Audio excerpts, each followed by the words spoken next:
দর্শকরা, ঈশান বাংলার ইভিনিং শোতে আপনাদের সবাইকে স্বাগত জানাচ্ছি। দর্শকরা, এই প্রথম আমার দেখা মতে ভারতবর্ষের এক্সিট পুল শুরু হওয়ার পর থেকে আজ পর্যন্ত এই প্রথম এক্সিট পুলকে নিয়ে এত বিতর্ক শুরু হয়েছে দেশ জুড়ে। কেন এই বিতর্কের কারণটা কি? অনেকগুলো কারণ উঠছে। বিশেষ করে পশ্চিমবঙ্গের নির্বাচনের যে বুথ ফেরত সমীক্ষাগুলি এসেছে তারপর থেকেই এই বিতর্কটা তৈরি হয়েছে। এই বিতর্কটাকে উস্কে দিয়েছে একটি এক্সিট পোল করে এরকম একটি সংস্থা, এটির নাম হলো এক্সিস মাই ইন্ডিয়া। এই সংস্থাটি অতি পুরনো এবং এর সিইও প্রদীপ গুপ্তা জানালেন যে 70% পশ্চিমবঙ্গ ভোটের প্রথম পর্বে 70% এবং দ্বিতীয় পর্বে 80% মানুষ বলেছেন তারা কোনো ধরনের জবাব দেবেন না। তাই 30% বা 20% মানুষের মতামত নিয়ে কোনোভাবেই এক্সিট পোল করা সম্ভব হয় না। তাই তারা পশ্চিমবঙ্গ নিয়ে কোনো ধরনের ভবিষ্যৎবাণী করতে চাননি বা কোনো কিছু এক্সিট পোল করতে চাননি। এবং এই প্রদীপ গুপ্তার এই ঘটনার পর থেকে এখন সারা দেশ জুড়ে টিভি চ্যানেলগুলোতে চর্চা শুধুমাত্র আজ একটাই বিষয়, যে এক্সিট পোল আসলে কি এক্সিট পোল নাকি অন্য কিছু, বা এক্সিট পোলের বিশ্বাসযোগ্যতা কতটুকু, এই সমস্ত বিষয় নিয়ে প্রশ্ন উঠতে শুরু করেছে। এক্সিট পোলের যোগ্যতা নিয়ে প্রশ্ন ওঠা নতুন কিছু নয়, কিন্তু আগে এই প্রশ্নগুলো করতেন বিরোধীরা। ধরুন কংগ্রেস ক্ষমতায় আছে, এক্সিট পোল হলো, কংগ্রেস আবার এসে গেল, যে দলকে দেখানো হয়নি তারা বলবে না এই সার্ভেগুলো পয়সা দিয়ে করানো হয়েছে, এই ধরনের থাকে। এবার দেখা যাচ্ছে যে এইগুলো কথা উঠছে সাংবাদিকদের তরফ থেকে, এমনকি বিভিন্ন এজেন্সি থেকে কথাটা উঠছে, এবং কেঁচো খুঁড়তে সাপ বেরোনোর মতো অনেকগুলো গোপন কথা বেরিয়ে আসছে। আজকে প্রদীপ গুপ্তা যখন বললেন, যে একটা বিবৃতি জারি করে যখন তিনি বললেন যে মানুষ এক্সিট পুলের সময় কথা বলতে চায় না, তখন একটা প্রশ্ন উঠছে যে এক্সিস মাই ইন্ডিয়ার মতো একটি সংস্থাকে মানুষ কিছু বলতে চাইছে না, তাহলে অন্য সংস্থাগুলোকে কেন বললো? এটা একটা গুরুত্বপূর্ণ প্রশ্ন। তার মানে অর্থ এটাই হতে পারে যে বাকি যে সংস্থাগুলো আছে যারা এক্সিট পোল করেছেন তারা দক্ষ, এক্সিস বাই ইন্ডিয়া থেকে দক্ষ, এটা হতে পারে। তো এ ব্যাপারে প্রদীপ গুপ্তা, যিনি সিইও এক্সিস ইন ইন্ডিয়া, তিনি একটা উত্তর দিয়েছেন যে হতে পারে ওরা আমাদের থেকে খুবই দক্ষ, কিন্তু একটা প্রশ্ন এখানে আছে। এখন বিভিন্ন সংস্থার প্রক্রিয়া একরকম, যেমন তিনি বলছেন যে আমরা মানুষের সঙ্গে ফেস টু ফেস কথা বলি, অনেকে আছেন ফোনে নিয়ে নেন, কেউ আছেন ভিডিও কল করে ফেলেন, তো আমাদের আউটপুটটা হলো এ ধরনের। সুতরাং কেউ হয়তো 20%-এর মধ্যেই একটা 20% যেটা হয়েছে তার মধ্যে 20% বা 30%-এর মধ্যেই হয়তো পুলটা করে ফেলতে চান, আমরা এটা করি না, এটা বিভিন্ন সংস্থার বিভিন্ন মতামত। অর্থাৎ তার এই বক্তব্যের পর বোঝা গেল যে যে সংস্থা আমরা দেখছি এরা সবাই নির্দিষ্ট, অনেকেই ফোনে সেরে ফেলেন, তো ফোনে হলে এটা কতটুকু গ্রহণযোগ্য হবে, যার জন্য এক্সিট পোলগুলো মিলছে না। এবং পশ্চিমবঙ্গের ক্ষেত্রে গত 2016 সালের নির্বাচনে পশ্চিমবঙ্গের প্রেডিকশন মেলেনি, 2021 সালে মেলেনি, 2024 সালে লোকসভা নির্বাচনে এই এক্সিস ইন ইন্ডিয়া যে প্রেডিকশন করেছিল সেটা মেলেনি। এর আগেও অন্য সংস্থাগুলোও যে করেছে সেটাও মেলেনি। এবারে আপনারা দেখুন পশ্চিমবঙ্গে জাতীয় যে চ্যানেলগুলো আছে এরা যে সমীক্ষাগুলো করেছে বা তাদের সংস্থাগুলো, এগুলো সবটিতেই আমরা দেখলাম কি বিজেপিকে এগিয়ে রাখা হয়েছে। কিন্তু স্থানীয় চ্যানেল এবিপি অথবা নিউজ 18 বাংলা, এরা যে সমীক্ষাটা করেছে এখানে তারা তৃণমূল কংগ্রেসকে এগিয়ে রেখেছে। অর্থাৎ এই যে এক্সিট পোলের এই যে একটা যে বিজ্ঞান, এই বিজ্ঞানটা কতটুকু বিজ্ঞান এ নিয়ে এখন সন্দেহ ওঠা অবকাশ রয়েছে। আজকে আপনারা টিভি খুলে দেখুন, প্রত্যেকটি চ্যানেলে একটি আলোচনা এক্সিট পোল। এটা কি আদৌ কি এটা গ্রহণযোগ্য বা এটা কি বিশ্বাসযোগ্য কথা?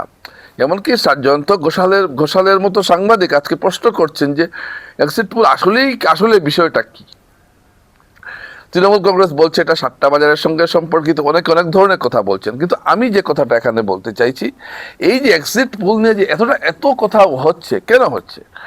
আজকে যখন এক্সিস ইন ইন্ডিয়া যখন এই কথাটা বলছে যে 80% মানুষ কথা বলতে চাইছে না, তাহলে বাকিরা কি করলো? আসামের ক্ষেত্রে দেখুন, আমি একটা দেখাই, একটা সংস্থা আপনার বললে লিখেছে 24টি আসন দিয়েছে কংগ্রেসকে, 102টি আসন দিয়েছে বিজেপিকে।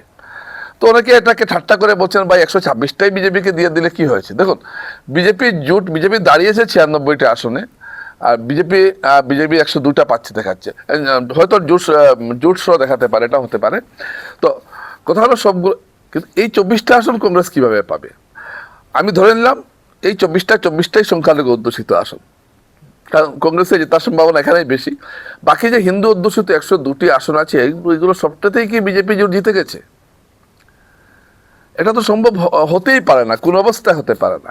তো এই যে চ্যানেল, এবার যে একটা যে তারপর বিজেপিকে জেতানোর মধ্যে আবার আসন দেওয়ার মধ্যে, আসন বন্টনের মধ্যেও দেখবেন আপনার সমান নয়। কেউ হয়তো বেশি দিচ্ছেন বিজেপিকে, কেউ আসামের ক্ষেত্রে বলছে কেউ 102টা দিচ্ছেন, কোনোটা 80টা, কেউ আবার 70টা, মানে যা যেরকম ইচ্ছা দিচ্ছে। এটা কি এক্সিট পোল হচ্ছে এবার না কি হচ্ছে?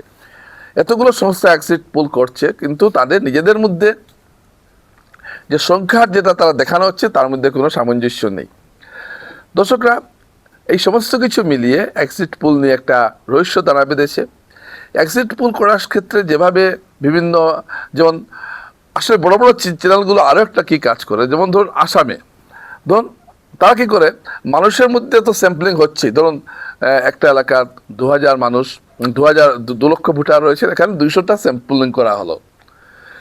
এমনও চ্যানেল আছে তারা হয়তো আসামের 14টার মধ্যে যে কোনো একটাকে ধরলো, যেমন কোনো কারণে হাইলাকান্দিকে ধরে ফেল, অর্থাৎ হাইলাকান্দির যা মনোভাব এটা সারা আসামের মনোভাব, এরকমভাবেও সমীক্ষা হচ্ছে। এ ধরনের সমীক্ষা যদি হয়, তাহলে সেই সমীক্ষা কি সমীক্ষা হবে সেটা বোঝার আর কিছু বাকি থাকে। দর্শকরা, এই কথাটাই সবচেয়ে বড় কথা, যে আজকে এক্সিট পোল নিয়ে এইভাবে দেশ জুড়ে যে একটা বিতর্ক তৈরি হয়েছে। এবং গতকাল আমি যে আপনাদেরকে একটা কথা বলেছিলাম, যে ভোট চলছে 6টা পর্যন্ত, অনেক ক্ষেত্রে 7টা পর্যন্ত ভোট হয়েছে। নির্বাচন কমিশন ভোটের ফলাফল, ভোটের কত % ভোট পড়েছে সেটা নির্বাচন কমিশন তার ওয়েবসাইটে জানিয়েছে 7টার সময়, যে পশ্চিমবঙ্গে 82.92% ভোট পড়েছে, এটা 7টার সময় জানিয়েছে। অথচ এক্সিট পোল 6টার সময় দেখিয়ে দিচ্ছে কে কতটা আসন পেয়েছে। এটা কিভাবে সম্ভব? এই যে তারা যখন দেখায়, তারপর যে ভোটটা হলো, এই ভোটারদের কি এই ভোটার এদের কি বুথ ফেরত কোনো সমীক্ষা নেওয়া হয়েছিল? হয়নি। তার মানে এগুলো আগে থেকেই ফিক্স করা ছিল। এই প্রশ্নগুলো কিন্তু উঠছে, এবং এইগুলো খুব যুক্তিসঙ্গত প্রশ্ন। আরো দেখুন, আসামে বিজেপি নেতারা বলছেন এক্সিট পোল যা দেখিয়েছে তার চাইতে ভালো আমরা রেজাল্ট করবো। তার মানে কি এক্সিট পোল ভুল দেখিয়েছে? মানে এক্সিট পোল, ধরুন আপনি পরীক্ষাতে পাশ করলেন, আপনি 80 দিয়ে পাশ করলেন, আমি একজন উঠে বলো, জ্যোতিষী উঠে বলো না আপনি 60% পাবেন, পাশ তো পাশই, তো 60 আর 80 কত বেশ কম, 20 নম্বরের বেশ কম, বিশাল ব্যবধান। তার মানে জ্যোতিষী ভুল। তো এই যে এক্সিট পোল যারা করছেন তারা তো এইগুলা বিষয় আনছেন না। একটা এক্সিট পোল করতে গেলে যথেষ্ট পরিশ্রম করতে হয়, যথেষ্ট ডাটা সংগ্রহ করতে হয়, বিভিন্ন শ্রেণীর মানুষের কাছে যেতে হয়।